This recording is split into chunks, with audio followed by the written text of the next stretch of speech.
Well. What's up? Once again, Jesus Christ. So I just made a video, like 2 days ago, I think, and it was about one specific fight that was to take place on UFC, on the UFC 269 card, which was Leon Edwards versus Jorge Masvidal, only to find out early this morning, like six o'clock or something like that, that Jorge had in fact pulled out of the fight due to an injury. I believe the report said. I'm not sure. I haven't looked into whether or not that injury had been disclosed. There were fighters, there were fighters that were not fucking pleased with Jorge Masvidal pulling out of the fight, namely Colby Covington, Nate Diaz, and the man himself, Leon Edwards. Leon Edwards saying that he believes that Jorge pulled out because he was scared. Colby saying some fucking crazy, some crazy inflammatory shit or something or the other. And Nate Diaz like saying that he like Nate Diaz said something to the effect that like three out of his last four fights he fought injured. Then he said like man up, I believe he said. So a very interesting turn of events. And if we look at here, I'm gonna actually get it on share dog real fast. We look at share dog real fast. We will see that there's a picture of Leon Edwards versus unknown fighter. So, I mean, this tells me that Leon Edwards is still on the card. The fight is not scrapped, or like, this fight is not entirely scrapped. There is an unknown fighter. All that is needed to go into is who could the unknown fighter possibly be. Now let's go into this, because this shit can get very, very, very interesting, and I'm being timed to a certain extent.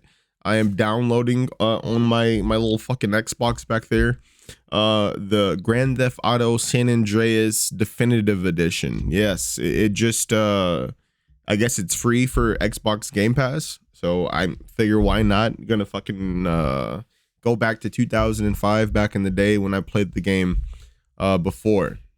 Anyways, so I won't go too long. I'll just use that to kind of time myself. So since Leon Edwards is still on this card, and I would assume that they are going to find a fighter. Now, who could that possibly be? Now that's the question we have to ask ourselves here. Realistically, right? We have Gilbert Burns. He hasn't been doing anything since he got knocked out by the champ, I believe, right? That was his last fight. Oh, he did fight Stephen Thompson. I forgot. He fought Stephen Thompson, and he pretty much shut Stephen Thompson down, bro. He shut Stephen Thompson down in a big way. Stephen Thompson was not able to get started. He didn't allow Stephen Thompson to maintain any sort of distance, and he was on him like glue. Constantly having him in the clinch, constantly bringing him down, only for Stephen Thompson to eventually get back up. Showing good get up ability and good grappling defense to a certain extent, but that defense couldn't get him out of the problem. The defense could only stop Burns from, completely taking him down and taking him out, because, that's what Burns, Gilbert Burns wants to do when he's not trying to strike with you. Gilbert Burns didn't have that much of a notion of striking with Stephen Thompson for obvious reasons. Makes sense. So, he played it smart, and he got a big win against Stephen Thompson, and that was in July. So I'd imagine that Gilbert Burns is probably good. I'm not sure. He could be resting up after that fight. But we know one man. We know one man who seemingly is always ready to go. One man who is more than willing to accept seemingly any and all challenges. The one man that has just It dominated my man Jing, or Jing Liang there, in his last fight, and has, you know, seemingly looked unstoppable this entire time that we've been able to watch him, and that is indeed Khamzat Chimaev. Dana is pushing this man to the moon. This man is already ranked. He's already 10th in the welterweight division. After being Lee. Yeah, like, yeah, I feel like this could possibly be the fight. We could see Chimaev fight Leon Edwards. This fight was supposed to happen already. If you guys remember, back in January, February, something like that, the beginning of the year for sure, but fell through because Khamzat came down with COVID. I would say contracted, but I don't like saying the word contracted because it sounds like he got AIDS if you say contracted. Yeah, I have a very juvenile mind in some aspects. So I would say that Khamzat is the obvious choice because he didn't take any damage. I think Lee was able to maybe like get off one, like maybe one strike that did not land. I think the only strike that Lee was able to get off was the strike that Khamzat swam under, or, you know, he ducked under, and he got that beautiful takedown. So yeah, the only strike that Lee threw got him taken down, pretty much. Hey dude, it makes all the sense in the world. I'm not sure who else would honestly want to fight Leon Edwards. Yeah, let's see who I'm gonna go. How do I go back? Let's see here.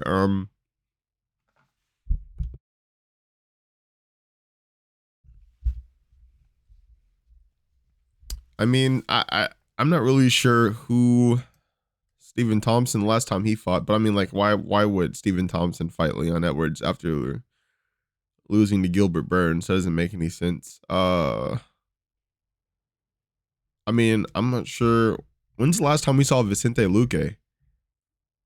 Yeah, okay. Yeah, August.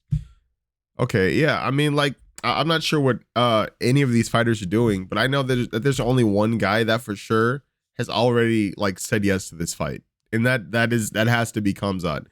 Anybody else would be like, I don't like. I'm pretty. It's a good opportunity. That's Leon Edwards. That's you know the number 3 rank. That's a good opportunity for anybody that's under him. But who's going to take that? Like realistically, you know, I can see any of these guys taking that. Vicente Luque if he's in shape, Stephen Thompson if he's in shape, even Michael Chiesa even if he's in shape. You know, his last fight was Vicente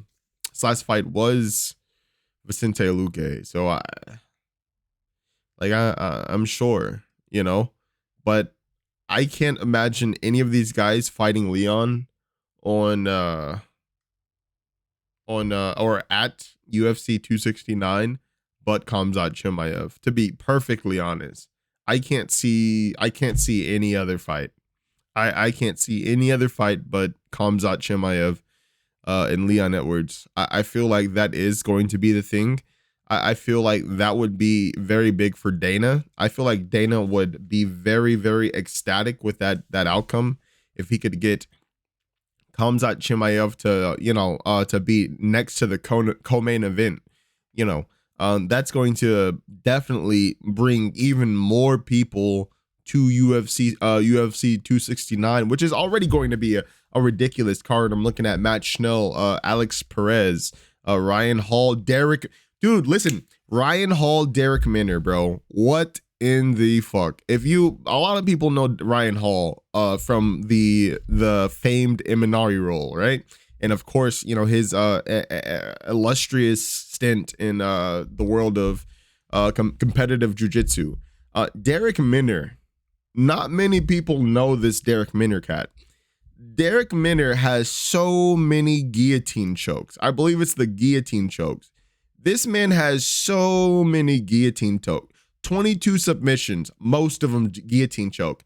One guillotine choke, two guillotine chokes. Wait, not he lost that one.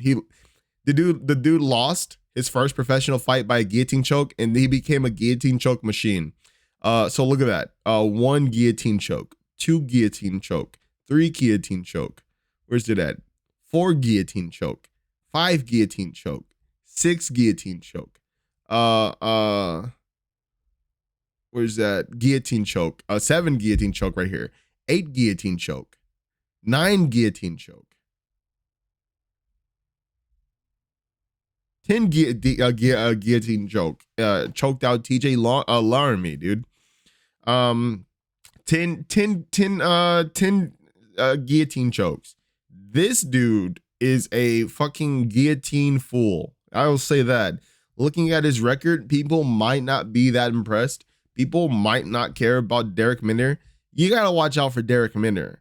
Unfortunately, he's going up against Ryan Hall. So, like, where Derek Minner is comfortable and where Ryan Hall is comfortable, that should definitely overlaps. So, you know, this is going to be a real test for Derek Minner. It's going to also be a real test for Ryan Hall because Derek Minner, you know, he'll put them hands on your ass, dude. You know, Derek Minner, he'll strike with you, bro. You know, and Ryan Hall, as we've seen, he doesn't really want to strike like that. It makes sense. He's not a striker. He can strike, but you know, it's not really his forte, and it shows. Derek Minner, he'll strike with your ass, bro. He'll show you something. So I mean, like, there's that fight. There's a lot of good fights. Dricus Duplessis here. Andre Muniz. Jeff Neal, Santiago Ponzinibbio. That's gonna be nuts. Haulian Paiva versus Sean O'Malley, gonna be nuts. Haulian Paiva just beat Kyler Phillips in his last fight, which is absolutely nuts. Azalgas Zumagulov. It's like that dude that came in with like no hair. Yeah. Dude, he came in with like no hair originally. You know, a game ass fighter, by the way. Like he's and he's fighting Manel Cape. Jesus Christ. December is going to be it's going to be a month of some really good cards here. So yeah, that's what we got to look forward to. I mean, I'd imagine that it's going to be and then Dan Ige versus Josh Emmett. All right.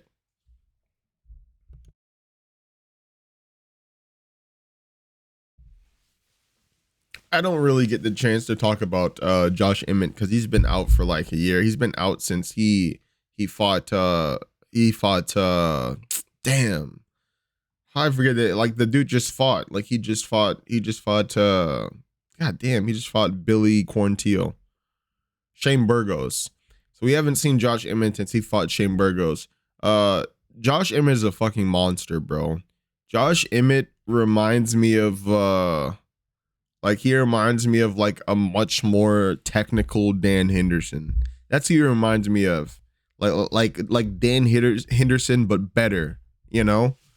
And he has fucking crazy ass hands, crazy ass fucking wrestling, good jujitsu. And then like the power, dude, he just fucking hunkers down and he really throws, bro. In the fight with Shane Burgos, it shows just how tough Josh Emmett truly is. This man, I think, tore his MCL or some crazy shit like that, dude. Early on in the fight, kept fighting, bro. Kept beating Shane Burgos.